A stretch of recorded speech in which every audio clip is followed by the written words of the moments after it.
నామానికే మహిమ కలుగునుగాక. కూడొచ్చిన మీ అందరికీ, కర్మల ఆత్మీయ సహవాస సంఘ విశ్వాసులందరికీ మన ప్రభువును ఆయన ప్రియ కుమారుడునైన యేసుక్రీస్తు వారి శ్రేష్టమైన నామములో శుభములు మరియు అందరికీ వందనాలండి. యెహెజ్కేలు గ్రంథం 46వ అధ్యాయాన్ని మనం ధ్యానం చేసుకుందాం. యెహెజ్కేలు గ్రంథం 46వ అధ్యాయం. ఇందులో ముఖ్యాంశం ఏంటంటే పండుగలు. మొదటి 15 వచనాల్లో పండుగల గురించి మనము చూస్తాం.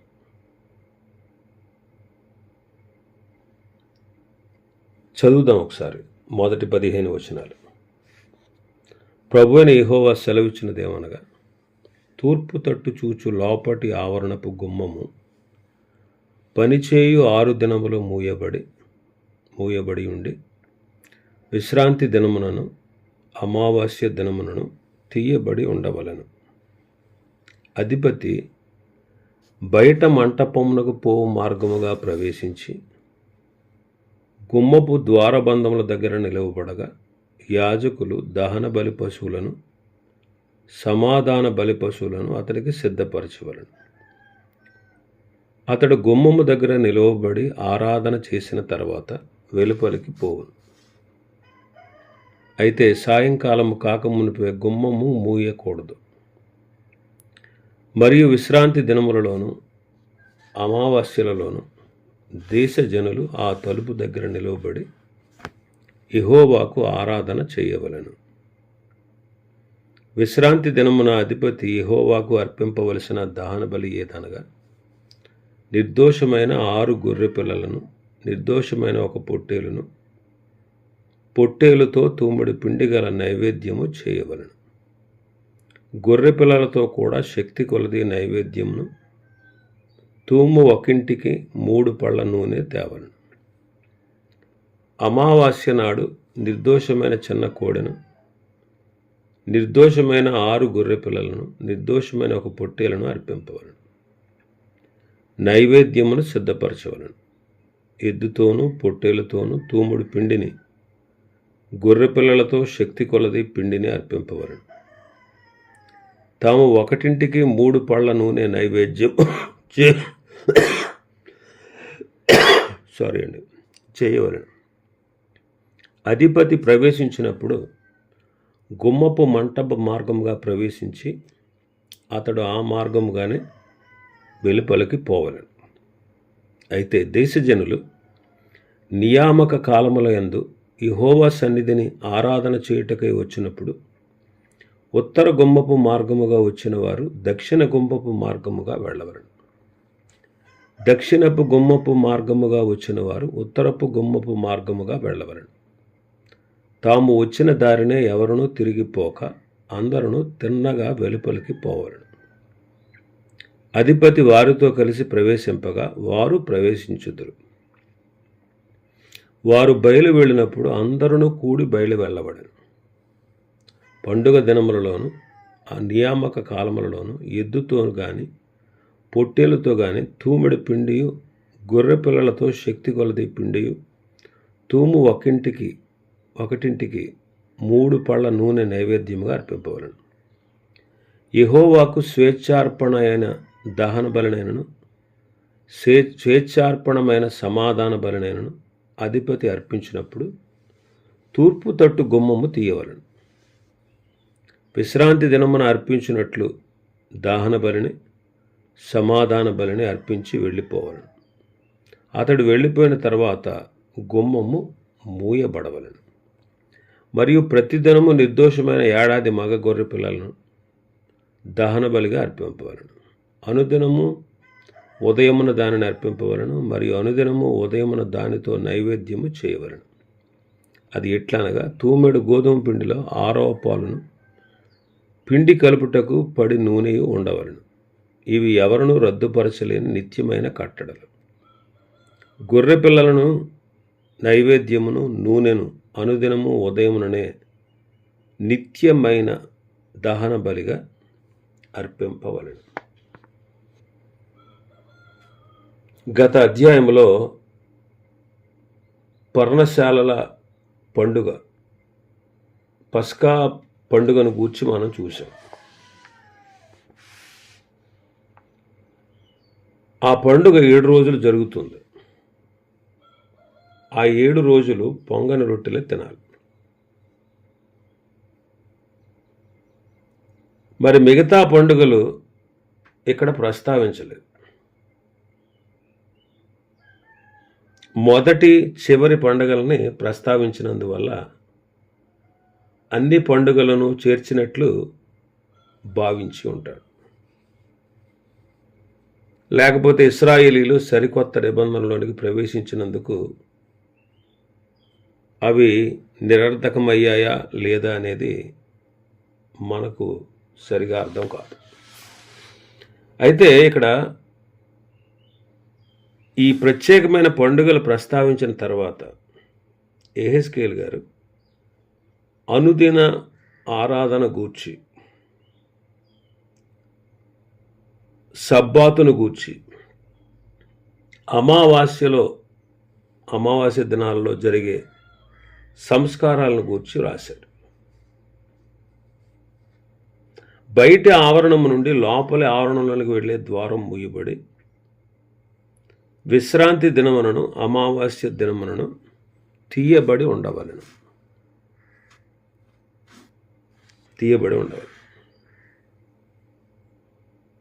ఇక్కడ అధిపతి ద్వారము దగ్గర నిలబడి ప్రజల పక్షమున బలులు అర్పించును, బలులను సిద్ధపరచు. అతడు అక్కడ నుండి ఆరాధన చేయాలి. ఆ తర్వాత అతడు వెలుపలికి వెళ్ళాలి.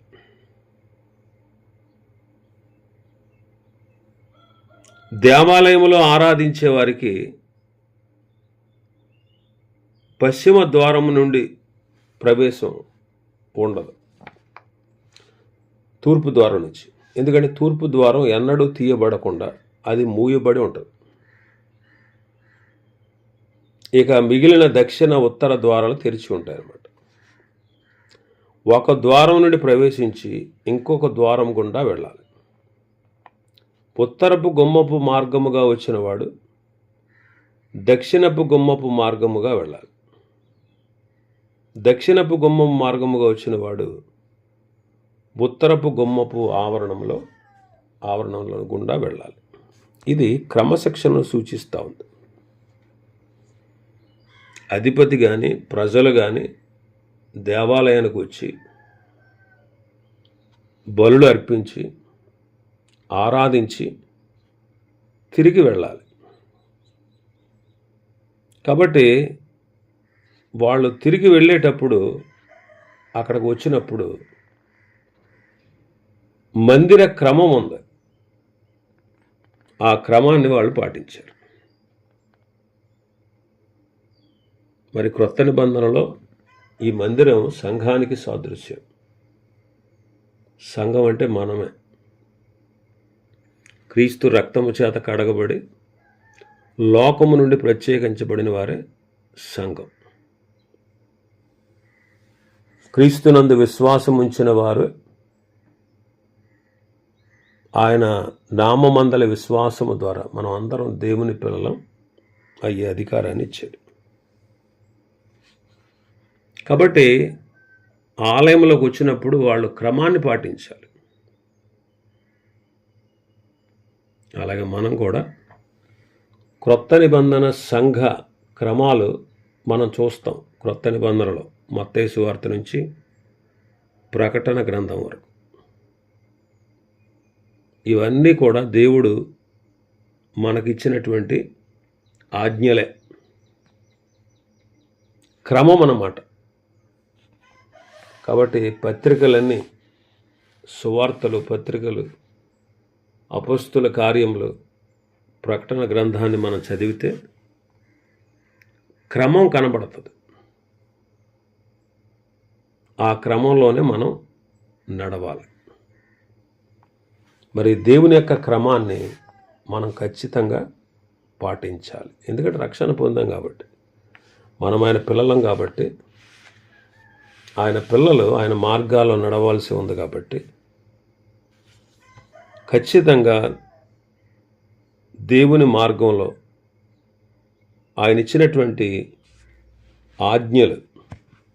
ఆజ్ఞలంటే క్రొత్త నిబంధనలో అపోస్తలులు రాసినటువంటి పత్రికల్లో ఉన్నటువంటి క్రమాన్ని ఈనాడు మనం కూడా పాటించాలి. అది ఆ క్రమం ఆనాటి సంఘానికే కాదు, ఈనాడు విశ్వాసులైన మనందరికీ కూడా దేవుడు అపోస్తలుల ద్వారా రాయించాడు. మరి అపోస్తలులు ఆదిమ సంఘానికి అపోస్తలులు కాదు, మనందరికీ కూడా అపోస్తలుడు. కాబట్టి వాళ్ళు నియమించినటువంటి క్రమాన్ని మనం అనుసరించి నడవాల్సి ఉంది. వారు దేశజనులు నియామక కాలముల యందు దేవుని సన్నిధిని ఆరాధన చేయడానికి వచ్చినప్పుడు ఉత్తర గుమ్మపు మార్గముగా వచ్చినవాడు దక్షిణ గుమ్మానికి వెళ్ళాలి, గుమ్మం గుండా బయటకు వెళ్ళాలి. దక్షిణ గుమ్మపు మార్గముగా వచ్చినవాడు ఉత్తర గుమ్మపు మార్గముగా వెళ్ళాలి. ప్రభు మార్గం తిన్నని మార్గం, వంకర లేనటువంటి మార్గం. కాబట్టి ఆ మార్గంలో మనం నడవాలి. ఇంకా 13వ వచనంలో మనం చూసాం, ప్రతిదినము అనుదినము ఉదయము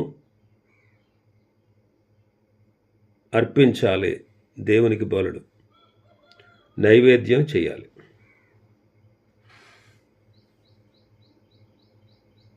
ఈనాడు దివారాత్రము మనము దేవుని యొక్క వాక్యాన్ని ధ్యానించాలి. అనుదినము బలుల గురించి రాయబడింది.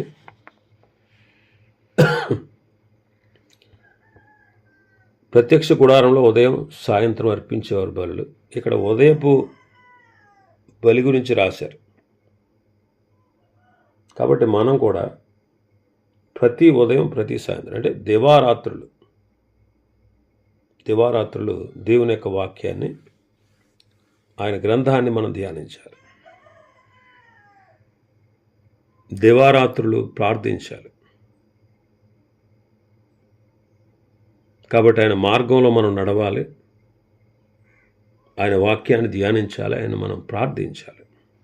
ఈ అనుభవం మనకెంతో శ్రేష్టమైనది. 11వ వచనంలో చూస్తే, స్వేచ్ఛార్పణమైన దహన బలినైనను స్వేచ్ఛార్పణమైన సమాధాన బలినను అధిపతి అర్పించినప్పుడు తూర్పు తట్టు గుమ్మము తీయాలి. 12వ వచనంలో మనం చూస్తాం. ఈ వెసులుబాటు అధిపతికి మాత్రమే ఉంది. 12వ వచనం నుంచి 15వ వచనం వరకు భాగంలో ఉదయార్పణ బలి గురించి రాశాడు. కానీ నిర్గమాకాండంలో 29వ అధ్యాయంలో ఉదయ సాయంత్ర అర్పణల గురించి రాయబడింది. 29వ అధ్యాయం 38 నుంచి 41 వచనాల్లో. కాబట్టి ఉదయము సాయంత్రం అంటే దివారాత్రులు, పగలు రాత్రి మనము దేవుని యొక్క వాక్యాన్ని ధ్యానించాలి. ఇంకా మనం చూస్తే 16వ వచనం నుంచి 18వ వచనం, ప్రభువైన యెహోవా సెలవిచ్చినదేమనగా, అధిపతి తన కుమారులలో ఎవరికైనా భూమి ఇచ్చిన ఎడల అది అతని కుమారునికి స్వాస్థ్యమైనందున అతని కుమారుల దగును. అది వారసత్వం వల్ల వచ్చిన దాని వంటి స్వాస్థ్యం. అయితే అతడు తన పరివారులు ఎవరికైనా భూమి ఇచ్చిన ఎడల విడుదల సంవత్సరం వరకే అది వానికి హక్కై తర్వాత అధిపతికి మరలవచ్చును. అప్పుడు అతని కుమారులు అతని స్వాస్థ్యములకు మాత్రము హక్కుదారులగుదురు. జనులు తమ స్వాస్థ్యమును అనుభవింపకుండా అధిపతి వారి భూమిని ఆక్రమింపకూడదు. నా జనులు తమ భూములను విడిచి చెదిరిపోకుండానట్లు అతడు తన భూముల నుండి తన కుమారులకు భాగములను ఇయ్యవలను. అధిపతి యొక్క స్వాస్థ్యం. అధిపతి తన కుమారులు ఎవరికైనా స్వాస్థ్యాన్ని ఇస్తే అది అతని కుమారుడు దోటి. పనివారులు ఎవరికైనా సరే భూమిని స్వాస్థ్యంగా ఇస్తే అది ఎప్పటి వరకు అంటే సునాద సంవత్సరం వరకే వారికి హక్కు. ఆ తర్వాత మళ్ళీ అధిపతికి అది వస్తుంది.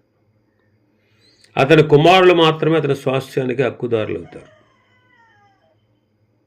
ఈ భూమిని సృజించిన వాడు దేవుడు. ఇది ఆయన స్వాస్థ్యం. అయితే భూమిని ఆయన నరులకు ఇచ్చాడు. భూమిని నరుడు సేద్యపరుస్తున్నాడు, పరిపాలిస్తున్నాడు. ఒకసారి దేవుడు తన కుమారుడైన ఆదాముకి ఇచ్చాడు. ఇది ఆదాముకే కాదు, ఆదాము యొక్క సంతతి అయిన మనందరికీ. ఇప్పుడు ఆయన కుమారుని యందు ఎవరైతే విశ్వాసం ఉంచుతారో వారందరూ దేవుని కుమారులు. ఒకప్పుడు మనం దేవుని కుమారులమే ఆదాముని బట్టి. కానీ ఆదాము పాపం చేశాడు కాబట్టి దేవుని కుమారులను కాస్త అపవాది పిల్లలైపోయారు. అయితే దేవుడు తన కుమారుడైన క్రీస్తునందు ఆయన చేసినటువంటి రక్షణ కార్యం ద్వారా మనకు ఆయన కుమారులుగా మళ్ళా తిరిగి అధికారాన్ని ఇచ్చాడు. ప్రభు మరలా ఈ భూమి మీదకి రాజుగా వచ్చేటప్పుడు అతని కుమారులు లోకాన్ని పరిపాలన చేస్తారు. రాజు నీతిని బట్టి పరిపాలన చేస్తాడు, అధికారులు న్యాయమును బట్టి ఏలతారని యెషయా భక్తుడు 32:1-2 వచనాల్లో రాశాడు.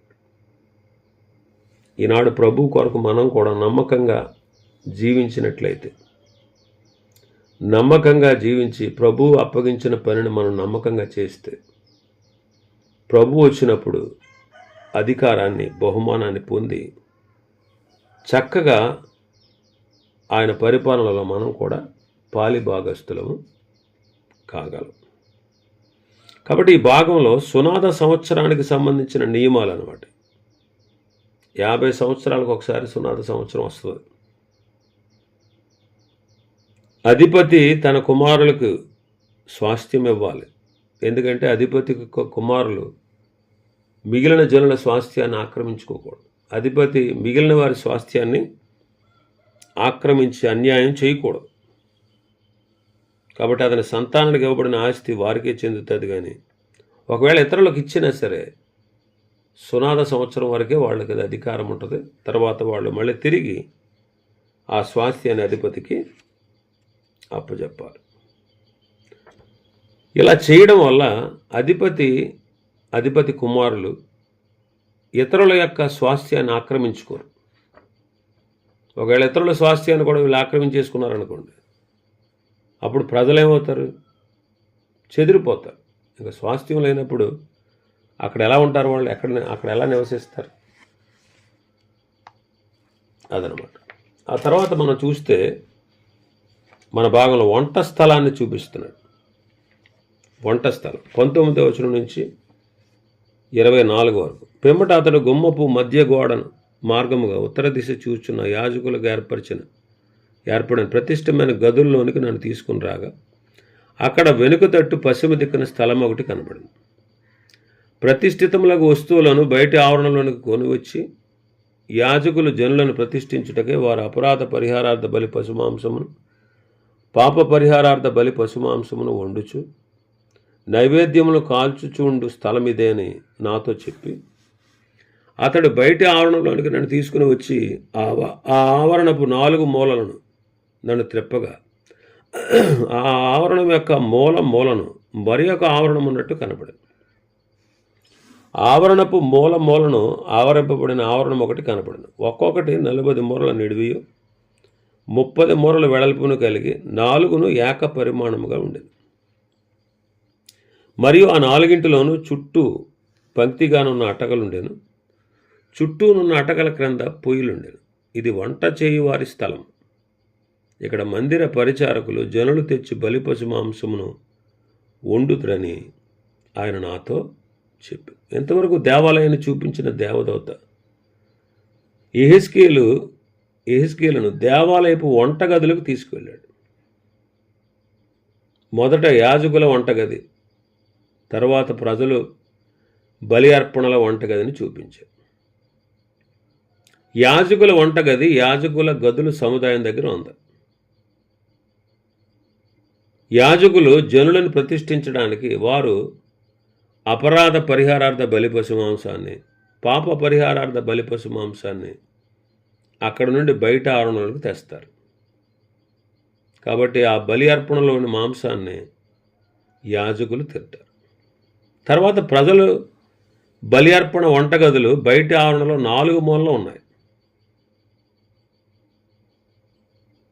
ఇక్కడ సమాధాన బలులు, కృతజ్ఞతా బలులు, స్వేచ్ఛ బలులు అర్పించినప్పుడు వారు కూడా అర్పణలోని కొద్ది భాగాన్ని తినవచ్చు. లేవీకాండం 7వ అధ్యాయంలో మనం ఈ విషయాన్ని చూస్తాం. కాబట్టి ఈ వంటగదులలో యాజకులే వండుతారు. దేవాలయము ఆరాధనకు, సహవాసానికి సూచన. ఇందులో ఇమిడి ఉన్నటువంటి ఆత్మీయ సంగతులు ఏంటంటే, బలి పశు మాంసమును కాల్చి వండేటువంటి గదులను చూపించాడు. ఈ పని లేవీలే చేస్తారు. ఉడికించిన మాంసాన్ని జనులకు వడ్డిస్తారు. ఈనాడు దేవుని యొక్క సేవకులు, పెద్దలు, పరిచారకులు దేవుని వాక్యం అనే ఆహారాన్ని ప్రజలకు అందించాలి. దేవుని వాక్యం అనేటువంటి బియ్యాన్ని హృదయం అనే కుండలో పోసి మోకాళ్ళుని అంటే పొయ్యి మీద పెట్టి బాగా వండి అంటే ప్రార్థించి ప్రార్థనాపూర్వకంగా వడ్డించితే అందరికీ చాలా సంతృప్తికరంగా ఉంటుంది. ఒక భక్తుడు ఇలాగే చెప్పాడు, ఎంత ఎక్కువగా దేవుని యొక్క వాక్యాన్ని హృదయంలో ఉంచి వాక్యానుసారంగా ప్రార్థించి పనిచేసి బోధిస్తే ఆ ఉపదేశాలు అంత ప్రయోజనకరంగా ఉంటాయన్నాడు. గొప్ప ఫలితం దొరుకుతుంది అన్నాడు. మనలో ఉండే పవిత్రత, మనలో ఉండే ప్రార్థన ప్రసంగం యొక్క ఫలితాన్ని చూపిస్తుంది. ఆ ప్రసంగం విన్నవారికి మేలు కలుగుతుంది. ఇవి ఈ అధ్యాయంలో ఉన్నటువంటి విషయాలు. ప్రభు చిత్తమైతే రేపటి దినం మరొక అధ్యాయాన్ని ప్రారంభించుకుందాం. దేవుడి వర్తమాన వాక్యాన్ని మన వెనుకడిలో ఆశీర్వదించునుగాక. ఆమేన్.